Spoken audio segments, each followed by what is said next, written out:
lugar.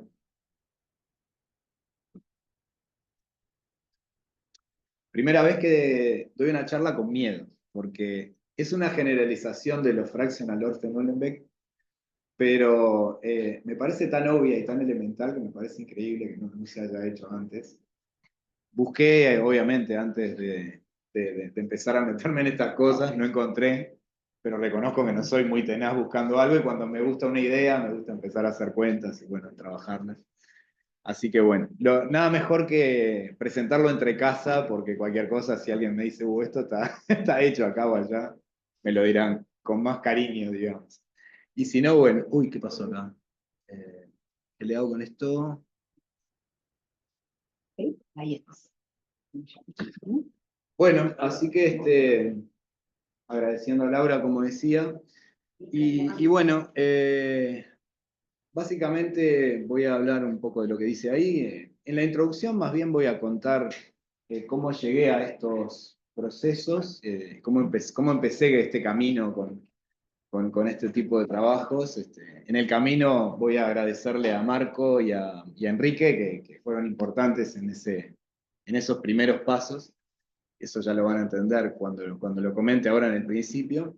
Y bueno, voy a dar una definición que por ahora le vengo llamando polinomial, fractional Orsten-Uhlenbeck fraccionario. No me convence del todo el nombre, pero es lo de menos el nombre, ya veremos.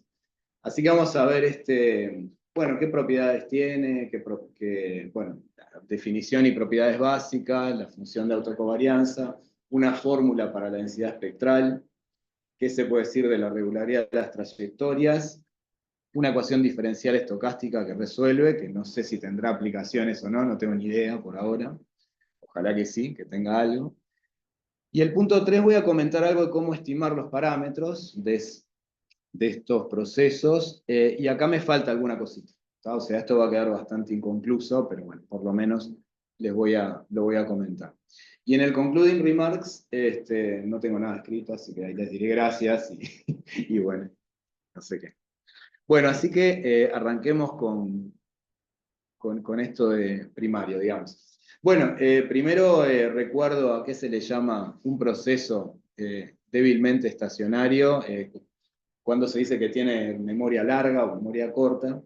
La idea es que al ser estacionario, es natural en la mayoría de las aplicaciones que cuando distanciamos dos observaciones, las variables tienden a ser independientes en general, por lo tanto los ρ tienden a cero. Entonces, se llama de memoria larga o de larga dependencia, también todo equivalente, cuando el ρ tiende a cero, las covarianzas tienden a cero, pero de manera que la serie sea infinita, o sea, converge lentamente a cero en ese sentido.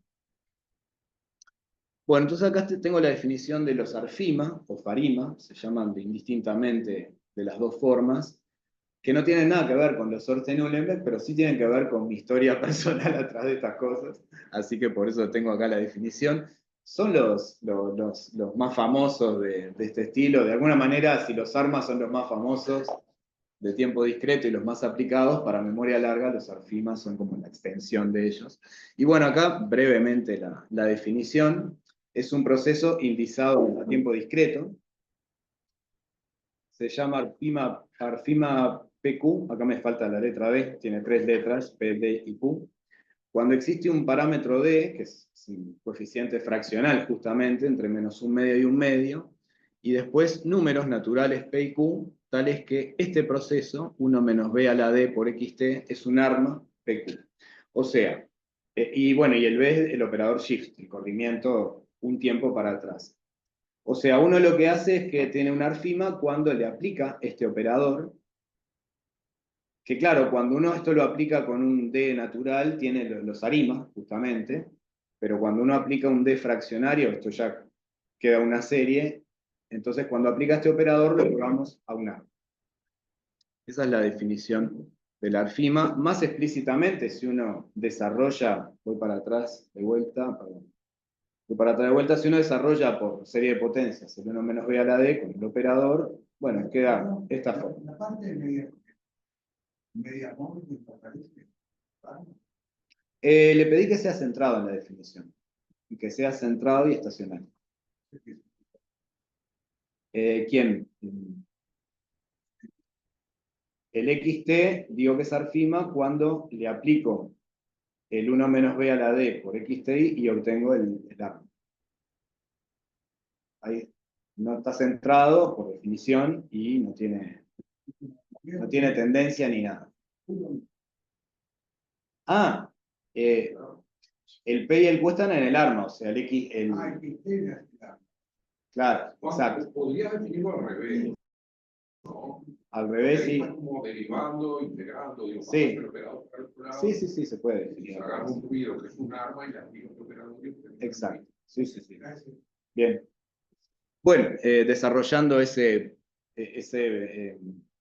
serie de potencias el 1 menos b a la d, queda esta expresión. Acá tenemos como el I sub t, no sé por qué aparece eso.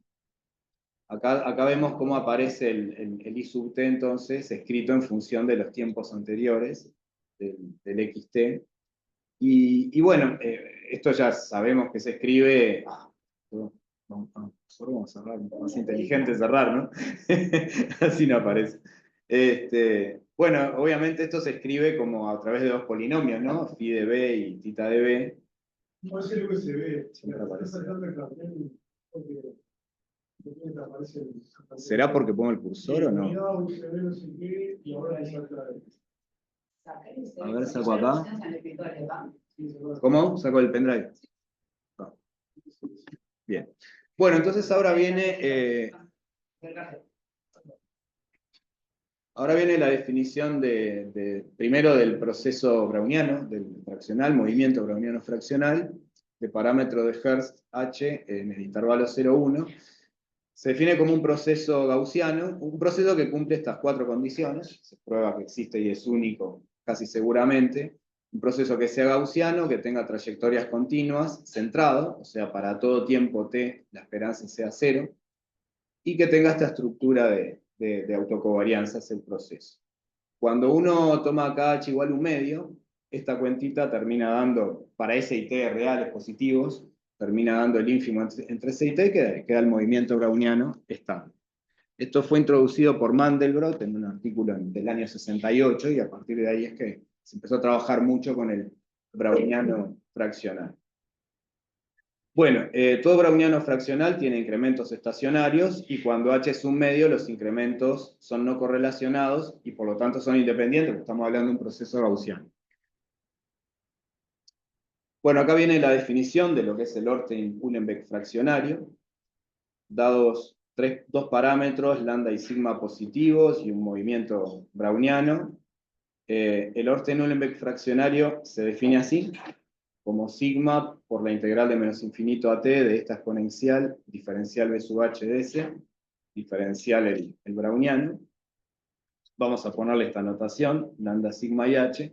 En muchos lugares lo definen a través de la ecuación diferencial, básicamente, como solución de esta ecuación diferencial. Diferencial xt igual menos lambda xt de t más sigma por el diferencial del browniano. Si ustedes miran a la hora de modelar estos procesos, bueno, antes, digo lo que dice acá abajo al final. Se prueba que estos procesos, cuando h es mayor que 1 medio, son de dependencia corta, o sea, las covarianzas tienden a 0 rápidamente, y cuando h es, dije al revés creo, voy de vuelta, pero acá está bien escrito, cuando h es mayor que 1 medio son de dependencia larga, los ρ tienden a 0 despacio, y cuando h es menor o igual que 1 medio, tienen dependencia corta. El caso igual a 1 medio es el browniano, ya es conocido, está súper estudiado. Cuando uno piensa en la modelación de una serie de datos con este tipo de modelos, como ven tenemos tres parámetros. El h al final lo podemos leer como un parámetro que me habla de la dependencia a largo plazo, si él tiene dependencia larga o corta, memoria larga, memoria corta. El sigma, se lo ve acá, es un parámetro de escala, por eso se llama sigma de hecho. Y el lambda, de alguna manera, es el parámetro que trabaja un poco la memoria corta, porque cuando uno discretiza, por ejemplo, esta ecuación diferencial, bueno, en la cortita, digamos, cuando estamos en un incremento del x de t, aparece el lambda ahí multiplicando, tiene ese factor. ¿Qué pasa? Acá empiezo a contar un poco cómo llegué un poco a este tipo de cosas. Yo empecé con esto con esto de los procesos de memoria larga y corta, en muchos ya lo escucharon, estarán aburridos de escucharlo, pero otros no. En un proyecto que dirigía Rafael Terra en 2012, 2013, por ahí, donde estábamos con Marco. Y bueno, y era una serie de datos de ríos, ya hablé muchas veces de eso, con datos semanales de las represas hidrológicas de Uruguay, una combinación lineal convexa de los aportes a las represas que utilizaban ahí, y bueno, había que modelar, la parte estadística que había que hacer era modelar esa serie. Y bueno, yo nunca había hecho nada de investigaciones, nunca había hecho nada de datos, o sea, más concreta, de teórico tampoco en realidad, pero cuando uno hace un doctorado en matemática tiene más claro qué es lo que hay que hacer. Por eso siempre, un poco en broma, un poco en serio, digo que todavía me siento una joven promesa de investigador y exijo ser tratado como tal. Bueno, y entonces el primero que empezó a meter mano ahí fue Marco, de ahí por eso me motivó bastante a meter mano con datos, que yo no sabía ni qué hacer cuando uno viene del campo tan teórico todavía. Así que por ese lado estuvo muy bueno el aporte de Marco y el agradecimiento, como decía al principio. Después él arrancó y bueno, después terminé siguiendo yo con esos trabajos. No me acuerdo cómo, bueno, ahí trabajamos con los Arfima, voy para atrás. Y una cosa que me quedó un poco en el tintero, que me hizo ruido, sobre todo cuando empecé a modelar esa serie de datos, era que, claro, los ARFIMA, de alguna manera, cuando uno mira acá en la definición, tiene un parámetro que me habla de la memoria corta o larga, eso no lo leí hasta acá. Se puede probar que cuando es positivo los ARFIMA tienen dependencia larga, o sea, los RO tienden a cero despacito, y cuando D es menor o igual que cero, son de memoria corta. O sea, tienen un parámetro que gobierna la memoria larga o corta, que es el D ahora, en el ordenol fraccionario es el H. Tenemos un parámetro que habla de la escala, que ese aparece en el ruido blanco, que aparezca acá, o sea, en ese sentido como el sigma. Pero claro, los ARFIMA tienen mucho más ventaja. Tienen P más Q parámetros después, con los cuales yo puedo acomodar las cosas como quiera, hasta puedo sobreajustar todo lo que a mí se me cante, porque tengo los P más Q. Y eso era una cosa que yo veía, porque me acuerdo que probé los FOU, aplicarlos a esa serie de datos de ríos, que voy a mostrar unos grafiquitos ahora, y dieron mal. Siempre me quedé con esa idea, que me gustaría poder modelar estas cosas con un proceso que sea a tiempo continuo, porque la variable tiempo es más natural trabajarla más como a tiempo continuo y no como a tiempo discreto con un ARFIMA, pero bueno, el FOU daba mal, y de hecho ahora voy a mostrar unos grafiquitos de esos trabajos. Estos son predicciones, la negrita es la observada, la aplicada con los FOU y la de los Farima o Arfima, que es lo mismo, como decía, dan parecidas, como ven, las rojas y las azules. No dan muy bien las predicciones, pero bueno, no era el objetivo tanto predecir, sino modelar, y las otras variables que se modelaban funcionaban bien con el Arfim, no con el FOU. Sí. ¿Son predicciones fuera de la mezcla de entrenamiento o ajuste a la... Son fuera de la muestra. Las observaciones eran, los datos eran de 1909 a 2009 semanales de registros de los aportes hidrológicos a las tres represas de Uruguay, la de Salto, Rincón del Bonete y Palma. Era, una combinación lineal convexa de esos eran los datos. Pero una pregunta teórica. Si vos tenés un R1, tu escala bien te da los triángulos. Sí. ¿Pasa lo mismo con esto? ¿Los afirma y...? No lo sé. Lo llegué a tratar de ver, al buscar alguna vez, no encontré, pero no lo tengo claro. Hay un trabajo de Oppenheimer hace mucho tiempo, en donde ellos clasifican el comportamiento de procesos concretos a tiempo continuo de acuerdo a, entonces ahí aparecen dos situaciones, que la densidad espectral de cero, ¿verdad? Que te da, de alguna medida, el comportamiento de la alianza en mi finita. y la intensidad vectorial en infinito que te da la regularidad del proceso. Entonces, ahí ellos jugaban con los armas entre paréntesis. Creo que lo publicaron en una pero estoy hablando de 86. Ahí va. Está bueno para ver, te voy a buscar. Bueno, y entre otras cosas decía que los FOU resultaron muy volátiles, además funcionaban mal. Miren este otro gráfico, es espantoso lo que sale acá, pero bueno, quedaban así. O sea, había años que como que más o menos daba parecido a los ARFIMA, pero algunos años que daba cualquier cosa, con la estimación de los parámetros y todo. Y ahí me quedé con esa idea, pero qué lástima, claro, los ARFIMA tienen todo ese montón de parámetros con los cuales puedo acomodarme el P más Q, y acá tengo solo el lambda para acomodarme. Entonces, bueno, obviamente nos quedamos con los ARFIMA en estos casos. Pero me quedó esa idea, ¿no? Después, un par de años después, vino un trabajo de Enrique, siempre Enrique inspirador en todo sentido, que me encantó y dije, este es el momento de encontrar una generalización de los FOU de memoria corta y larga, y fracasó, pero salió un lindo trabajo igual. Y fue el siguiente, ellos definieron en un trabajo que a mí me gustó muchísimo, definieron lo que es, digamos, lo que le llamaron operador Ornstein-Uhlenbeck, donde acá en lugar de poner un browniano, ponemos cualquier proceso. O sea, esto lo puedo leer como una transformación, como un nuevo operador, ¿no? Yo tengo un proceso acá, X sub t, y le hago esta integral, y obtengo un nuevo proceso. Entonces ellos empezaron, y ahí aparecieron los Ornstein-Uhlenbeck iterados, ¿tá? Creación de Enrique Cabaña, Alejandra y Arquimiro en un paper. Y ahí me encantó, porque además, entre otras cosas, se veía, miren lo que definimos acá, X sub t supra I, esto solo está definido para 1 y 2 nada más. O sea, cuando ponemos... ¿dónde está el I? Me quedó mal escrito esto. Me faltó el I acá. Bueno, está. No, está bien, el I está acá, perdón. Pensé que había escrito algo mal y tal. El I aparece en los lambdas. O sea, yo ahora voy a tomar 2 lambdas, ¿tá? Y por ahí pasamos de un lambda a 2 ahora, en el Ornstein-Uhlenbeck fraccionario. Voy a tomar 2 lambdas y voy a definir un x1 con el lambda 1, lo que sería el Ornstein-Uhlenbeck fraccionario, con parámetro lambda igual lambda 1, y el x2 con parámetro lambda igual lambda 2.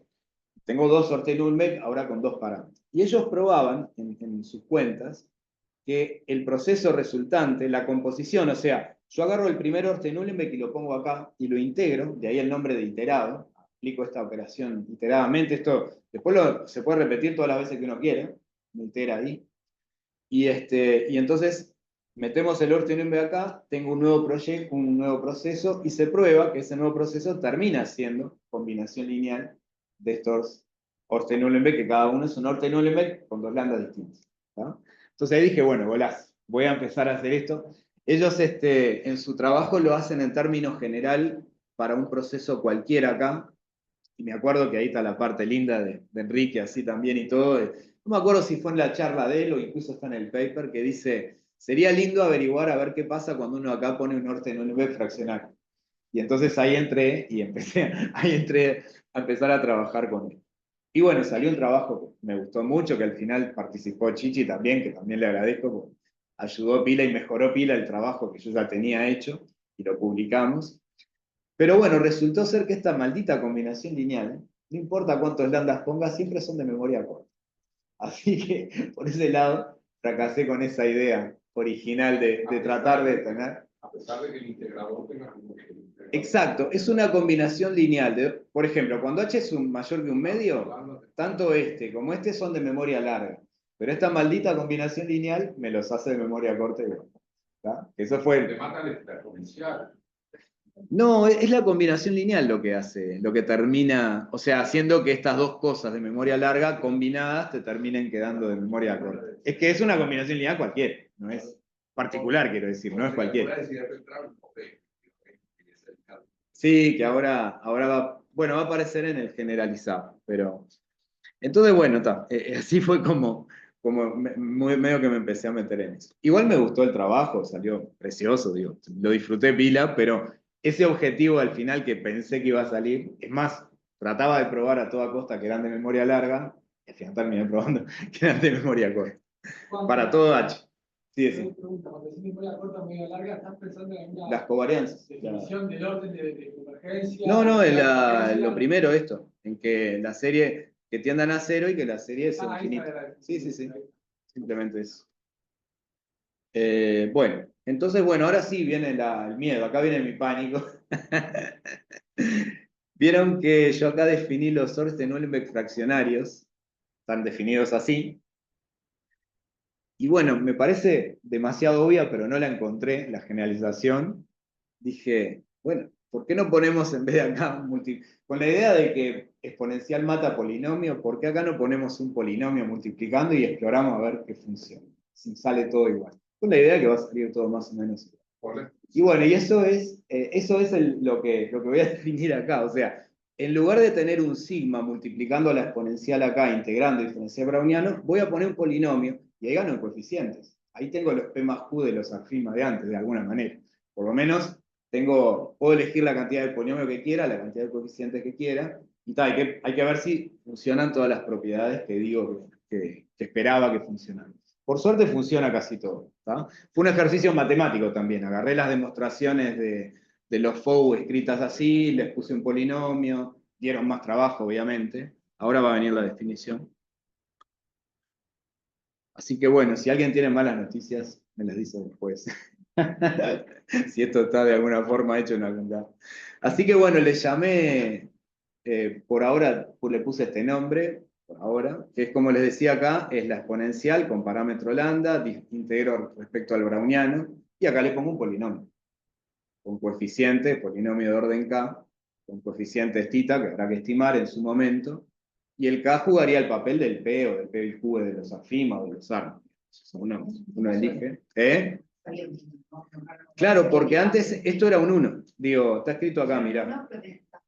Cuando tomás un polinomio constante acá, te queda el Orte-Nuellenbeck fraccionario de siempre. O sea, generalizaciones seguro.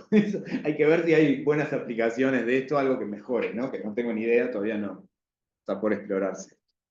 Pero bueno, entonces acá gano en coeficientes y bueno, y hay que ver. Y bueno, vamos a mirar, voy a hacer un listado de las propiedades que se pueden obtener de esto, alguna simulación y no mucho más.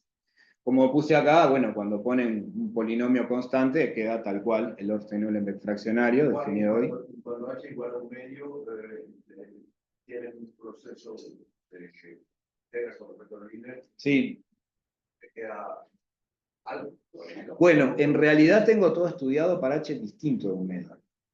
Para h igual a un medio, yo creo que debe ser quizá más fácil algunas cosas, pero creo que hay que estudiarlo aparte. Creo que va a saltar ahora, eso es lo que va a venir ahora. Pero sí, todo el cuenterío lo tengo hecho todo para h distinto, justamente. Bueno, ¿qué propiedades salen de todo esto? Esto, como les decía, es un ejercicio que sale más o menos parecido, con un poco más trabajo que los FOU, que bueno, es estacionario. Claro, la presencia del polinomio evaluado en temas menos s para que quede estacionario, ¿no? O sea, es un polinomio evaluado en t menos s, así el proceso queda seguro estacionario. Entonces, bueno, el proceso queda estacionario, queda gaussiano. Que es gaussiano y centrado es medio evidente, porque bueno, el browniano es centrado y el browniano es gaussiano, y esto es una integral, así que son límites de procesos gaussianos, es gaussiano, así que toda esa primera parte es bastante evidente. Y de trayectorias continuas también casi seguramente también es evidente, porque se integra, bueno, no sé si es tan evidente, está el T acá, también está acá adentro, pero bueno, es muy creíble que de trayectorias continuas se puede probar, básicamente. Otra gran ventaja que tiene esto es que la integral existe como integral de Riemann-Stieltjes, y puedo aplicar la fórmula de partes y obtener esta fórmula, por ejemplo. Si le llamo PDS al polinomio integrador, que lo voy a evaluar en t menos s, se puede escribir el proceso xt entonces con θ0 por el browniano, y después, bueno, menos una integral del browniano, por esto que es un nuevo polinomio, por la exponencial, diferencial s ya como integral de Riemann, ¿no? Cuando uno hace partes en la integral de Riemann-Stieltjes, les queda así.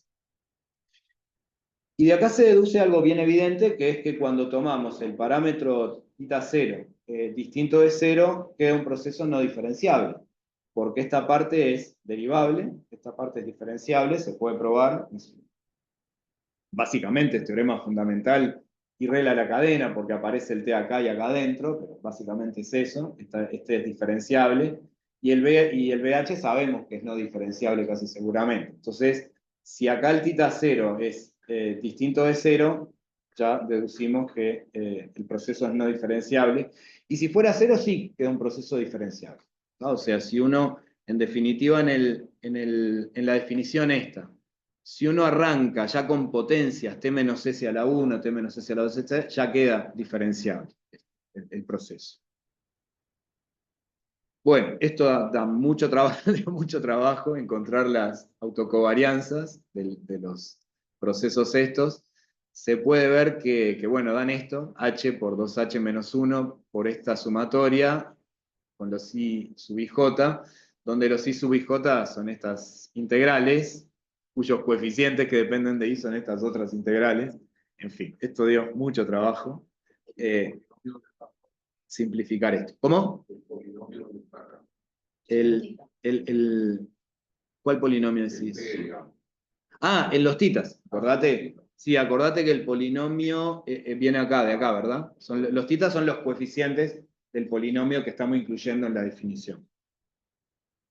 Bueno, ¿de dónde sale? Esto es simplemente agarrar y, bueno, multiplicar, hacer la esperanza del producto, una en T, otra en T menos S, y bueno, y hacer la cuenta. Pero claro, ¿de dónde sale este H por 2H menos 1? Esto está basado en un trabajo que está buenísimo, del 2000, de Pipiras y Taku, que hacen un trabajo que se llama algo así como cuestiones de integración, es un paper bien largo, que saca un montón de isometrías entre distintos productos internos, distintos espacios, L1, L2, con las funciones características transformadas en Fourier, etc.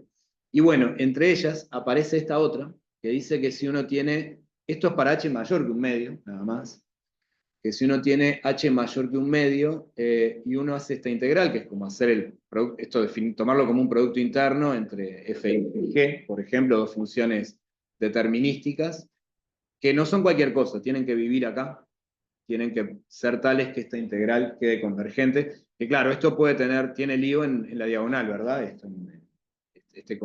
Cuando el 2h menos 2 queda por debajo, que queda siempre por debajo, porque el h recuerden que está entre 0 y 1, o sea, el u menos b en realidad está en el denominador. Entonces, bueno, en un medio, bueno, sí, en principio en un medio también, pero claro, ellos lo trabajan para H mayor que un medio. Esta demostración es para H mayor que un medio. O sea, el un medio y el menor no corre. El 2H menos 1 con la potencia, porque es la segunda potencia. Claro, exacto. Yo creo que sí, creo que sí. Entonces, bueno, ahí aparece en la demostración de esto el h por 2h menos 1, y después, bueno, es poner lo que quedan acá en los polinomios, hacer las cuentas. No voy a escribir eso, pues muy aburrido además, ni mucho menos, pero básicamente el trabajo fundamental está acá. ¿Qué pasa? Yo acá puse este resultado para h distinto de un medio. Lo que pasa es que para h menor que un medio, cuando uno trabaja con funciones tan particulares como la nuestra, el polinomio por la exponencial, también funciona. Entonces, en realidad, para nuestras funciones f y g que voy a usar, vale para todo h distinto a un medio. Por eso el h igual a un medio hay que trabajarlo siempre aparte, entre otras cosas, porque esto ya daría 0, además, si uno mira esto, ¿no? Ya de pique. Bueno, entonces ese es el resultado principal. Bueno, acá hay una formulita para la densidad espectral que pude obtener con todo esto. Si uno mira, esto es la matriz A de X lambda, que es esta matriz. A la J es la potencia J-ésima de A. O sea, hay que hacer esta matriz por el vector 1, 1, y bueno, y hacerle la norma al cuadrado de esto. Pero vean que justamente lo que decía Chichi hace un ratito, cuando uno mira la singularidad en X, igual 0 de esto, cuando uno toma esto X tendiendo a 0, esta parte de acá, esta norma, o sea, la matriz esta, cuando X tiende a 0, tiende a lambda por la identidad, y bueno, uno hace la cuentita y termina quedando esto, o sea, todo esto sería una constante, y acá queda el valor absoluto de X a la 1 menos 2H. De acá se puede empezar a intuir que para h mayor que un medio es memoria corta y mayor que un medio es memoria larga y menor o igual que un medio memoria corta. Juan, perdona, ahí, si vos pones los que los quita ahí son ceros, salvo el primero. ¿Cómo? Si pones que los que quita ahí son ceros, salvo el primero, te debería dar el otro. Sí, sí. Acá, sí, esta cuenta está hecha, esta fórmula queda para los K mayor que 0. El caso K igual 0 queda exactamente igual, esto sin la sumatoria, pero creo que tengo un 2 abajo. Puedo tener un pequeño detalle de cuenta que tengo que revisar cuando... No, pero el eje no aparece porque es memoria corta. ¿En dónde? Ah, no entendí, entonces la pregunta. Vos dijiste que si tu polinomio es una constante, estabas en el caso anterior de memoria corta.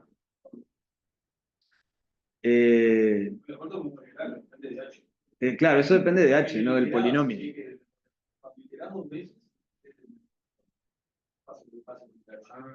Claro, ahí va. Bien.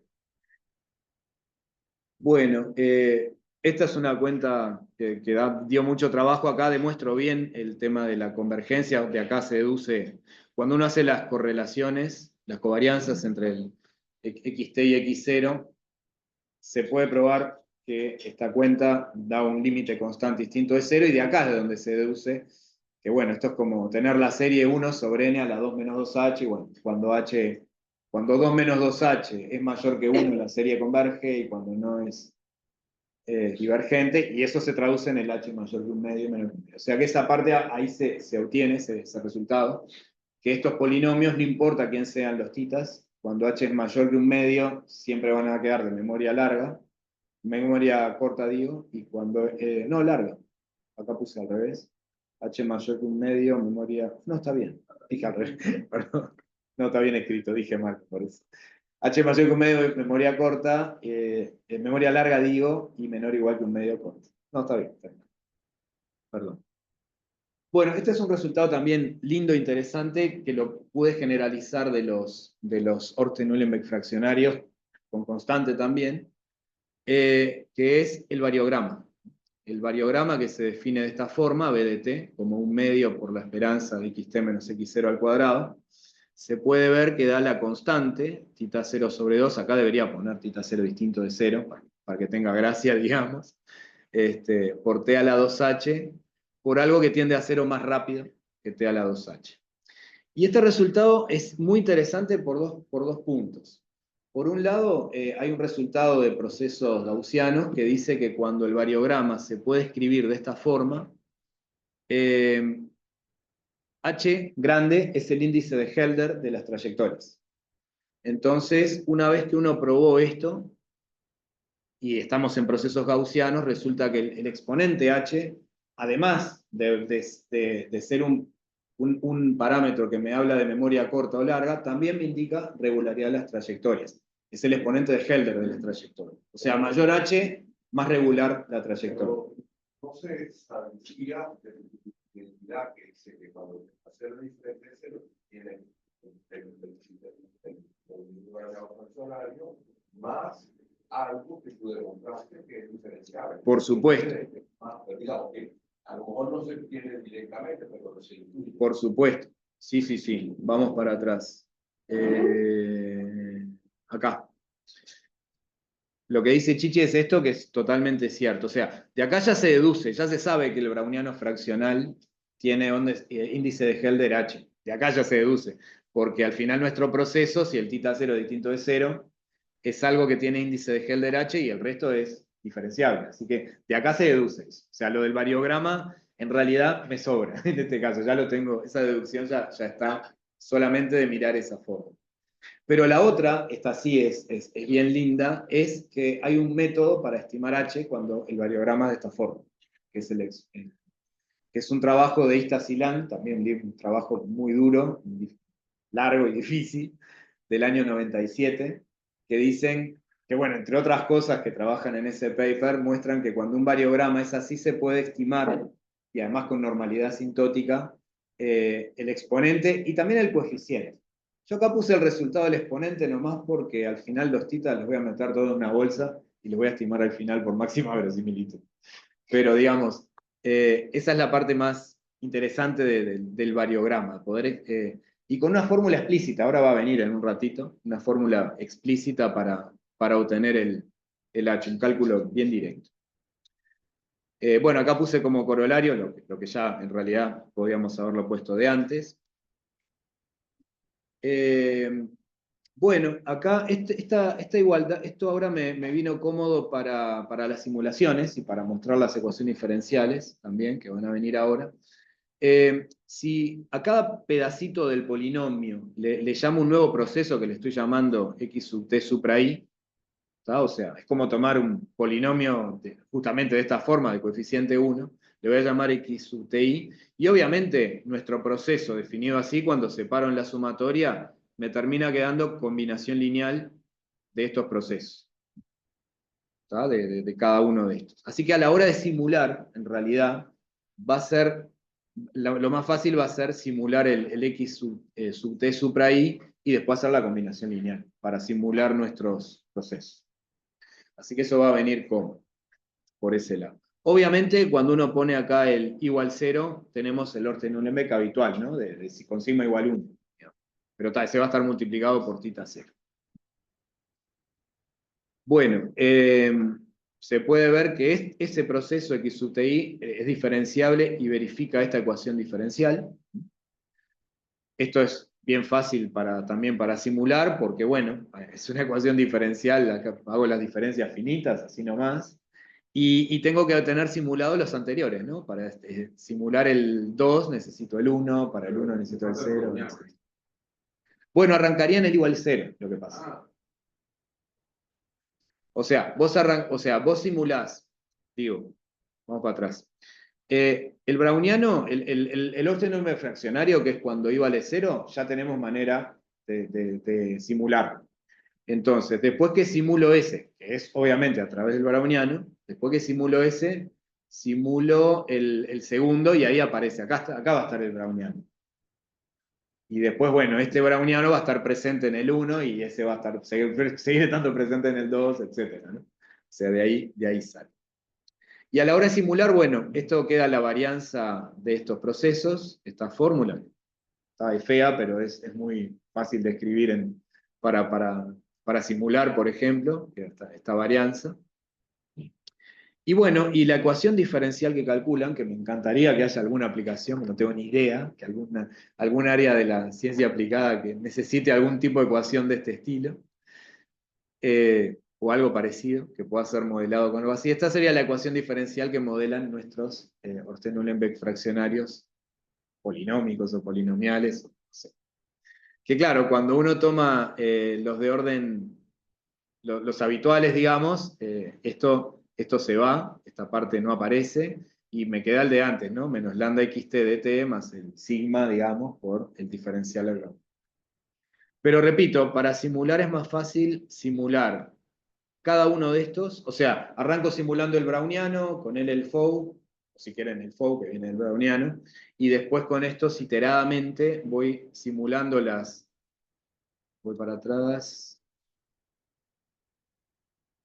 voy simulando los distintos x sub t supra i hasta el orden que quiera, y bueno, y ahí tengo una simulación de nuestro proceso. Ahora voy a mostrar, creo que vienen ahora unas trayectorias para ver y chequear lo del índice de Helder inclusive, creo que vienen. A ver qué puse acá. Bueno, ya lo dije, son diferenciables. Acá también se ve, dado que de 1 para adelante son diferenciables, acá también se ve que cuando tita 0 es 0, es no diferenciable porque queda el Orte-Nulembeck fraccionario el de siempre. Y acá vienen unos grafiquitos de unas simulaciones. Ven acá, acá. Son 1000 observaciones en el intervalo 0-10, o sea, en tiempo continuo, en el intervalo 0-10, ahí hay 1000 observaciones. El parámetro lambda utilizado es 0,8, el índice de Hertz 0,3, h, y los coeficientes, el tita 0,1, tita 1, 0,9 y tita 2, 1,1. Y me dan así las trayectorias. O sea, este sería el primero, el x sub t supra 0, que es el FOU común y corriente, ¿tá? Con esta irregularidad de trayectorias.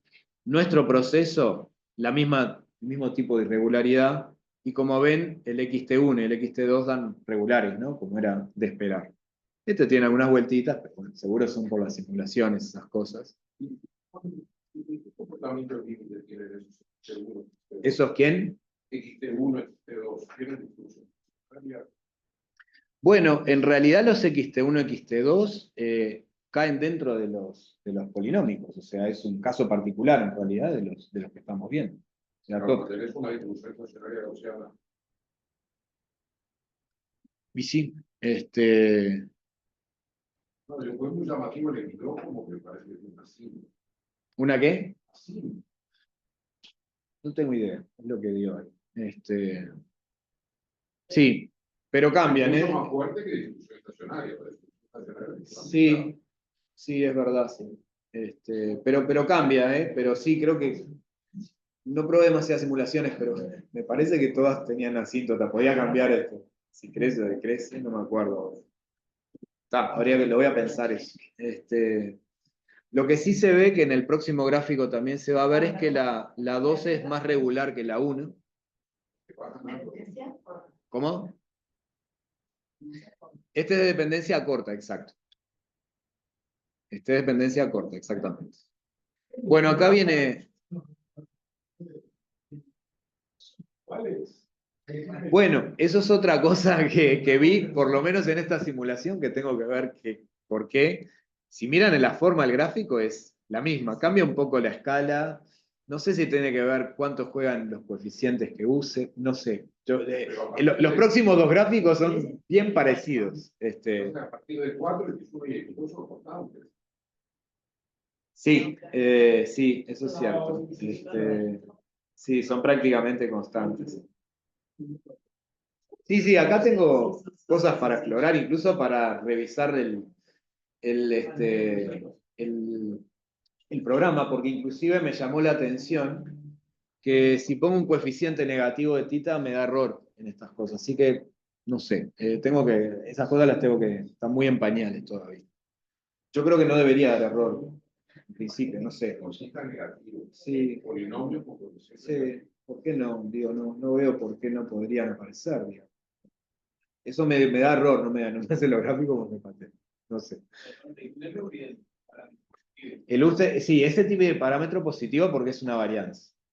Pero después, cuando agrego polinomios. El parámetro negativo te da un proceso que tiene. No sé. El efecto es que te reversiona la media. Te empuja en la dirección opuesta a la que estás. Si le pones el otro signo, te empuja en la dirección en la que estás. Claro, pero si mezclas positivo con negativo, no sé qué pasa. No, pero yo tengo uno solo. Ah. Claro, Claro, con uno sí, está de acuerdo. Sí, con uno. Bueno, después va a venir un gráfico ahora con h igual 0,5 y otro con h igual 0,7, simplemente para ver que las trayectorias se van regularizando cuando voy aumentando el h. Simplemente para ver eso. Y también podemos mirar el resto, pero básicamente. Y los gráficos estos van a ser bien parecidos también a estudiar. Acá tienen para h igual 0,5, es un poquito menos rugosa, como ven, que para h igual 0,3. Y siempre la 2 da más regular que la 1.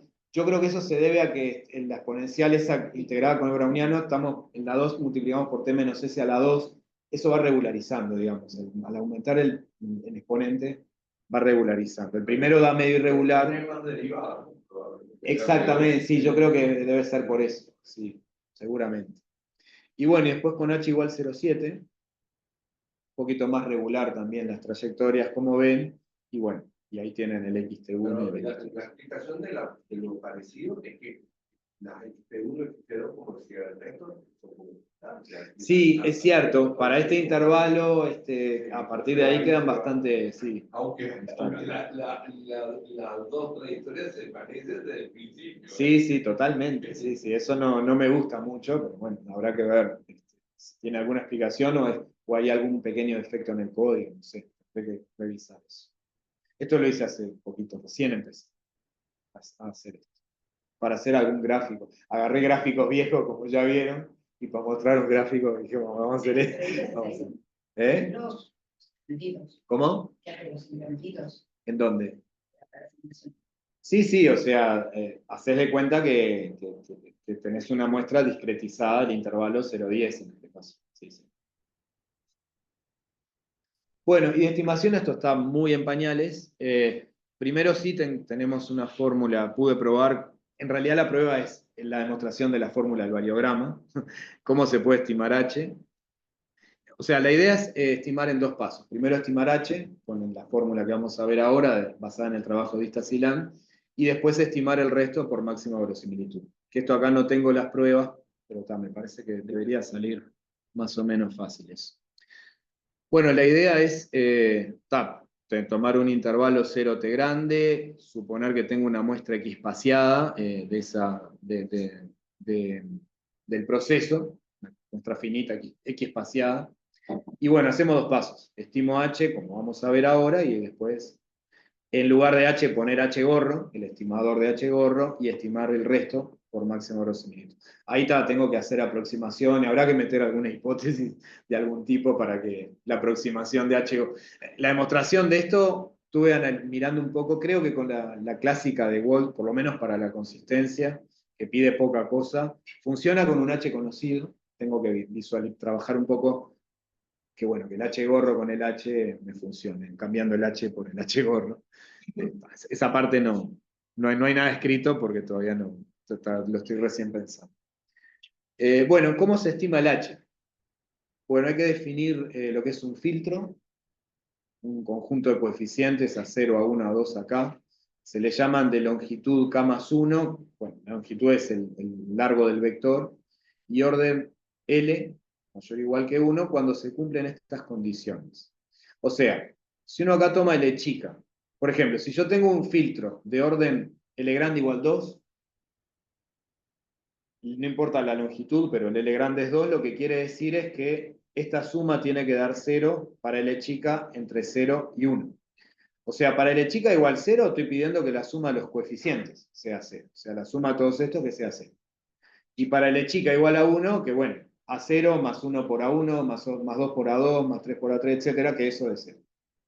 Si tengo un orden 3, bueno, tienen que ser, además esos dos 0, multiplicados por los i's al cuadrado.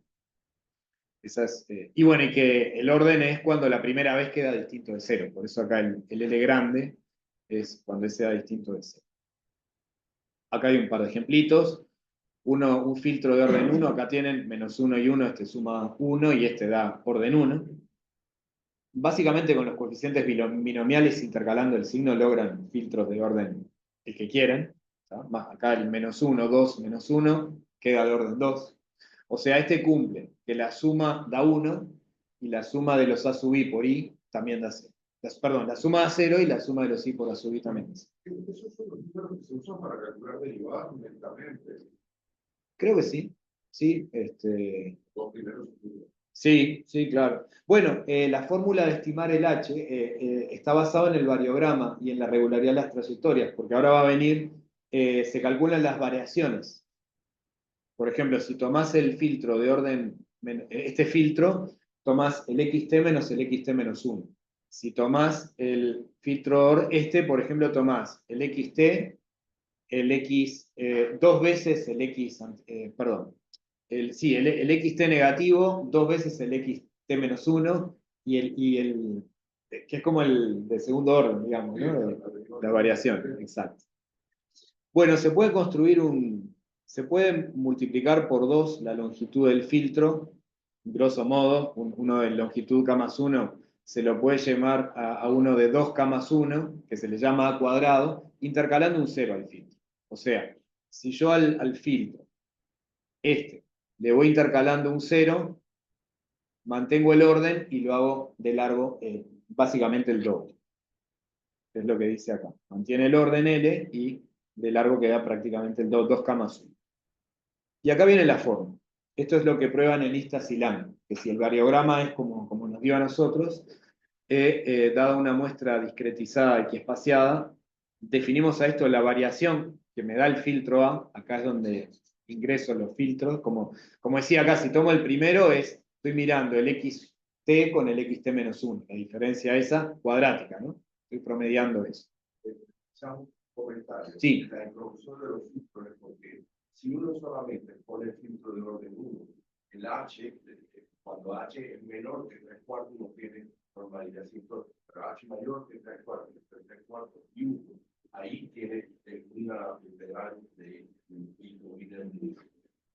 Eso fue lo que hicimos por esa vía. Ellos se dieron cuenta de que efectivamente si metía filtro de esa manera, es decir, de lo que hace en el fondo se ayuda, bueno, momento, si yo metía esos filtros, entonces la normalidad sintótica se cumplía para todo H. Y eso, claro, basta con que tú metas el filtro de los R, es decir, que tengas en lugar de la derivada primera, te aproximando a la derivada segunda. ¿Ya? Y ahí, ya, pero ellos demostraron que después de superabundancia, a medida que vas aumentando el filtro, tienes normalidad sintótica. Claro, de cualquier manera. Siempre, de cualquier Exacto. manera. Eso yo creo que fue el impacto que tuvo El artículo. el artículo de Sí. que me costó mucho hacer eso.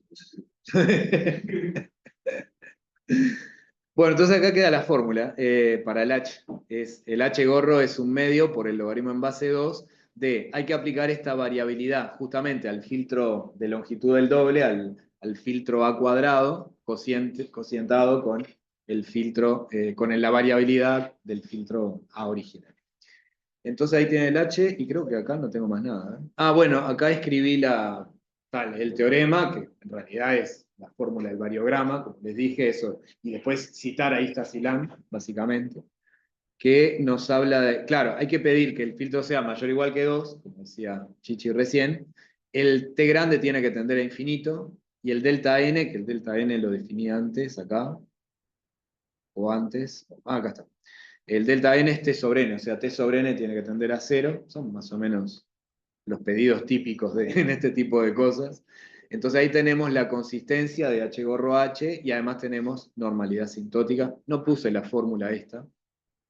Acá no va el sigma, está mal este sigma, debería haber puesto tita. Depende de A, obviamente, del filtro que tome y del H. Queda una fórmula ahí media fea, pero queda una fórmula. Y creo que terminé. Sí, terminé. No tengo más. Bueno, gracias. Ni idea qué hora es, pero bueno, ni idea qué hora era, no sé si me pasé o... ¿Qué hora es? Preguntas en Zoom. Ahora también en Zoom. Bueno, espero que no. La verdad, sinceramente, me parece una organización muy obvia, que me parece rarísimo que no esté. No, primero me parece un trabajo precioso. Y segundo, el investigador, no sé cómo cagar, a veces vos descubrís algo y te parece obvio y te preguntás por qué no lo hizo nadie, y es porque lo encontraste vos, digamos. No, sí, yo sé que esas cosas pasan, sí. Y bueno, y también conté un poco mi historia personal con esto, ¿no? Porque yo ya venía con la cabeza, Es una idea que venís persiguiendo hace mucho tiempo, entonces está bien. Digo. porque me chocó mucho. Cuando vi que el ARFIM andaba bien y el FOU no, me dio, no voy a decir que me dio bronca, pero quiero decir, claro, los ARFIMA tienen mucha ventaja respecto a los FOU. Hay que buscar algo que sea de tiempo. Me gustaría encontrar algo de tiempo continuo que tenga más parámetros para competir con igualdad de condiciones con los ARFIMA, ¿no? Entonces eso estuvo en la cabeza desde el principio, sí, claramente, eso es ni hablar. Y más allá de las situaciones estadísticas, digo, es un objeto el que vos descubriste. Espero que sí. Y generaliza uno que ya se sabe que tiene interés, entonces por ese lado, algo se gana por ese lado igual, aunque sea desde el punto de vista teórico. A uno le parecen obvias cuando las entiende, pero antes de interpretarlas eran difíciles. Totalmente. Entonces, digo, no hay que, no, si hay que publicarlo rápido. Yo tenía una observación que es, supongo que intenta hacerse, ¿no? Tiene un proceso diferencial. Una vez, cuando tú haces, o haces igualito que hace con diferencias, cuando tú calculas la distancia, está haciendo calculando como las derivadas.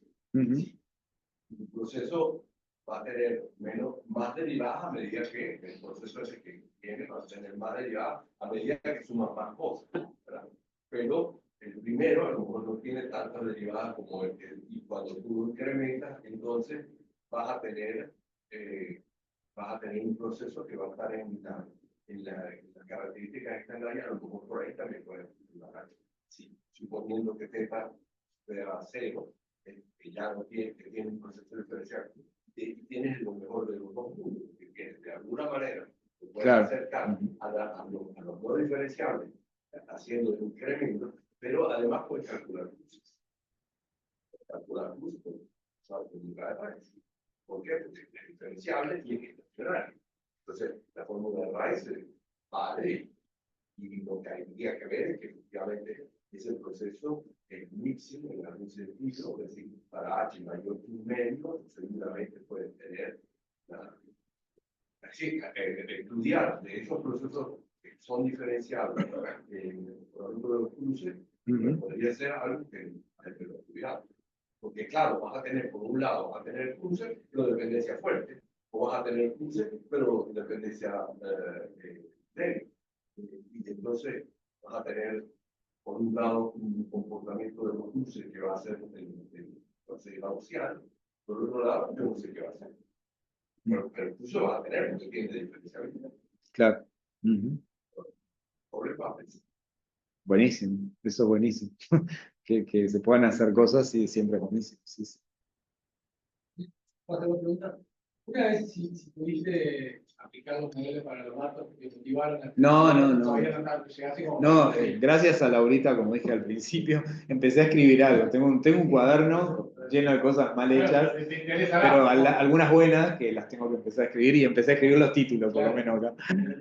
Empezaba a ver si eso te motivó al final y los modelos sirven como para estar mejor. Sí, probablemente. Sí, yo les tengo relativa fe, porque mal o bien generalizan los sorteos no perfeccionarios. O sea, toda aplicación de los sorteos no perfeccionarios ya están incluidas acá. O sea, como que hay mucho para ganar y no parece haber nada para perder en ese sentido. Porque bueno. La última fórmula de la definición asintótica que aparece el filtro, que debe ir pensando, no está la fórmula de gamma 1, pero si el filtro, dado todos los datos, es único o es algo que hay que buscar y se puede utilizar para que la varianza sea lo más chica posible. Creo que se pueden hacer cosas de esas, pero no sé. Para tratar de utilizar No. O sea, digo, en esto no hay. En el trabajo de Istas y Lang lo plantean así, tal cual. Pero el trabajo por Jordi dice que hay más el personal que tiene toda la posibilidad de escribir una variación del texto. Entonces, él muestra que la que utiliza la varianza es la variación.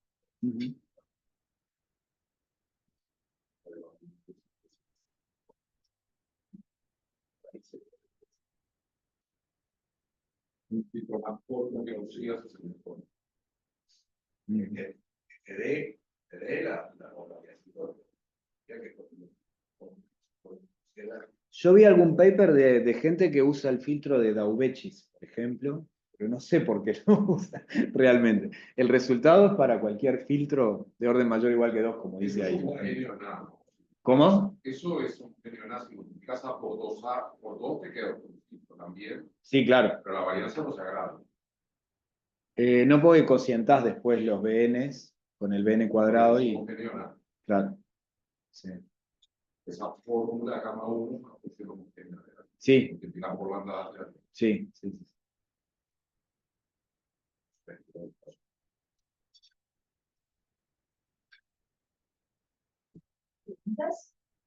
Ahora estaba pensando, cuando vos multiplicas por un polinomio ahí, como que cambias la transformada, igual ser e a la s menos t es un polinomio por e a la s, ¿no? En definitiva, el polinomio ese es, si hay a la polinomio, en definitiva es como que al exponente de la e está sumando un logaritmo de... Sí. Bueno, o sea, estás como cambiando el exponente de la e, digamos, por otra expresión, digamos. Sí. A ver. En cada sumando, pero a ver cómo es. Bueno, sí, sí. Sí, agregás, lo escribís como era el logaritmo y sí. El algoritmo que Claro, sí, claro, que estás sumándole al exponente algo que lo estás transformando de alguna manera en exponente, en un sentido. claro. Debe haber como un equilibrio continuo, ahí debe pasar algo con la exponencial que no te da que hace perderla. Voy a dar una compensación de algo que con esto vos la compensas. Ujú. No tiene un proceso de memoria larga, lo integra con la exponencial, y la memoria larga desaparece. No, pero eso era en los de Enrique, los que componías con el proceso. No, él simplemente dice en la exponencial misma que estás cambiando el exponente.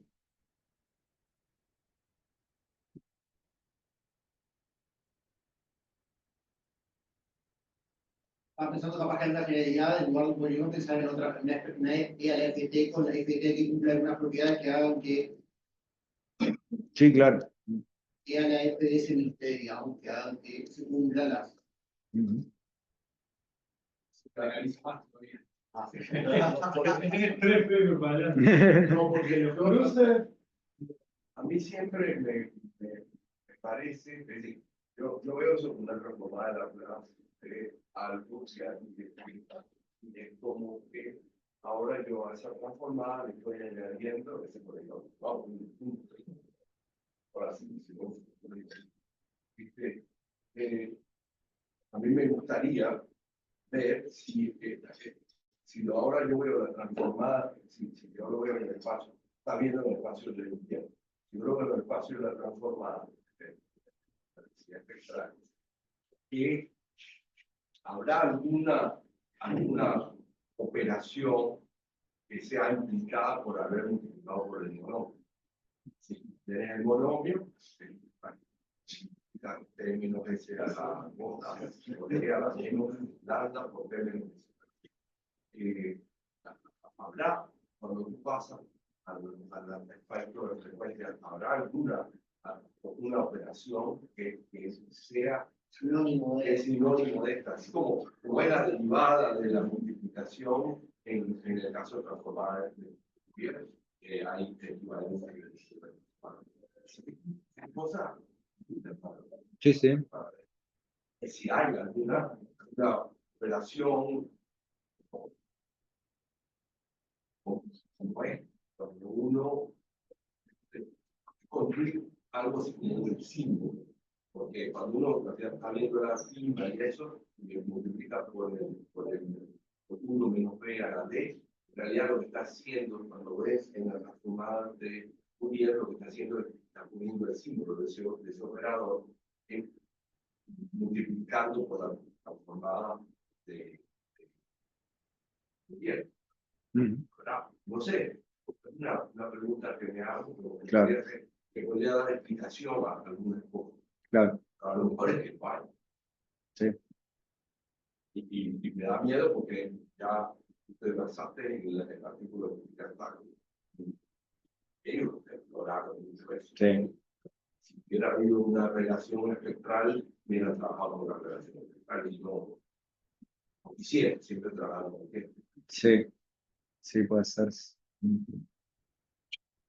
Yo creo que se me parece. Sí, tengo que empezar a escribir las demostraciones y bueno, y terminar la parte de estimación.